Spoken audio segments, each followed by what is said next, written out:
Janne Pietiläinen VFC Tampellasta, moro! VFC Tampellan kamppailulajien uudet peruskurssit alkaa tammikuussa. Me ollaan saatu näistä kursseista paljon kysymyksiä ja me haluttaisiin vastailla näihin yleisimpiin kysymyksiin tällainen videomuodossa.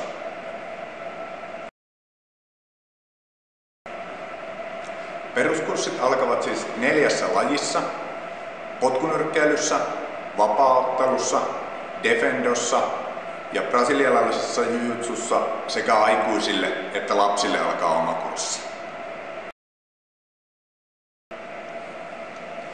Meidän peruskurssit sopii kaiken kuntoisille harrastajille. Sulla ei tarvitse siis olla taustaa kamppailulajeista tai liikuntaharrastuksista, vaan täältä pääsee alkuun ihan kaiken kuntoiset harrastajat. Peruskurssin kesto on noin 10 viikkoa. Siinä aikana opetellaan sen lajin perustekniikat. Painotus on nimenomaan tekniikoiden oppimisessa. Peruskurssilla kontakti on kevyttä, eli ketään ei lyödä nenään. Peruskursseille ei tarvita sen kummempia varusteita, vaan treenivarusteiksi riittää teepaita ja shortsit tai verkkarit.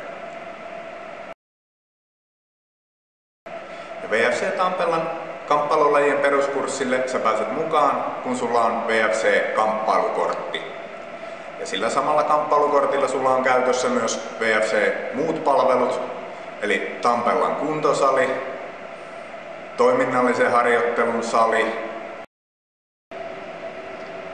Nähdään Tampereella.